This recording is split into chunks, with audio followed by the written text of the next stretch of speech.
So, Jason, we had a freeze here last night, and I think that it's important to do kind of an agronomic update to talk a little bit about what we saw on our soybeans. Do you want to tell me a little bit about what you have as far as planting dates on soybeans? Yeah, absolutely. So this year we started planting on March 10th. And so we have some beans that are definitely out of the ground. And then we had some that were planted April 6th, which are just a little bit below the surface. And so we went out and took a look at them this morning. Yeah, I was really pleasantly surprised with what we saw. I mean, those that were just kind of starting to come through a little bit, they actually looked pretty okay right now, right? Yeah, yesterday I thought they were going to be done for. This morning I went out this morning, they had frost all over them. But as we went out later this morning, they looked okay. Yeah, so as I think about what we have coming up, we have another freeze. So in my mind, I think what I would advise people to do is you can go out and take a look now, but really we need to be patient at this point.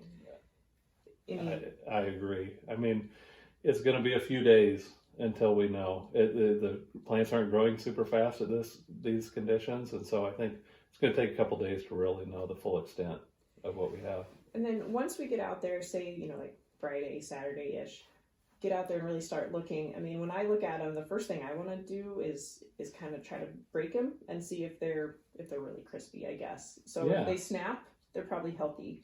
Do you have anything else to look for? I think that's a good rule of thumb. I mean, basically, as long as there's a node that's alive and the stem is alive below the node, they should be fine. Good.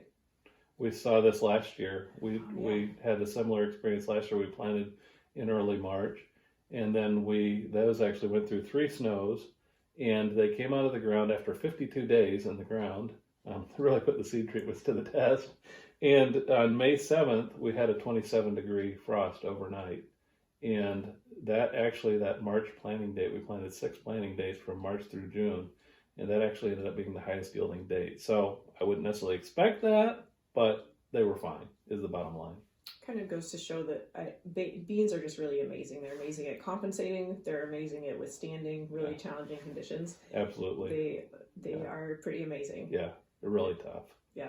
So, I guess as I think about what I've learned so far evaluating these, we need to be patient. Let's go out and evaluate them again in a few days. But then as I think about replant, if we do get to a point where we need to replant, I think I'm going to say plant everything else first. Do your first replant. Do your first planting before you do your replanting. I feel like that's really sound advice. In fact, last year, after the May frost, there was a lot of early planted beans. And a few farmers wanted to get those replanted early to still take advantage of the early planting. They had an opportunity, to replant. And I think what they found in a lot of cases, if they left a check strip, it was pretty much a wash with the ones they replanted or the ones they just left alone. Good. So, tough advice to follow. Be patient, but I think that's where I'm at right now. Yeah, I agree, and I don't think we would ever say there's no case for a replant. We know there are situations that deserve a replant, but probably growers are a little bit more do it a little more often than they need to in a lot of cases. Yeah. Well, thanks for joining me. Thanks for taking a look at those beans with me, and maybe we can update here in a few days while we also be patient. Sounds good. Thanks, Jason.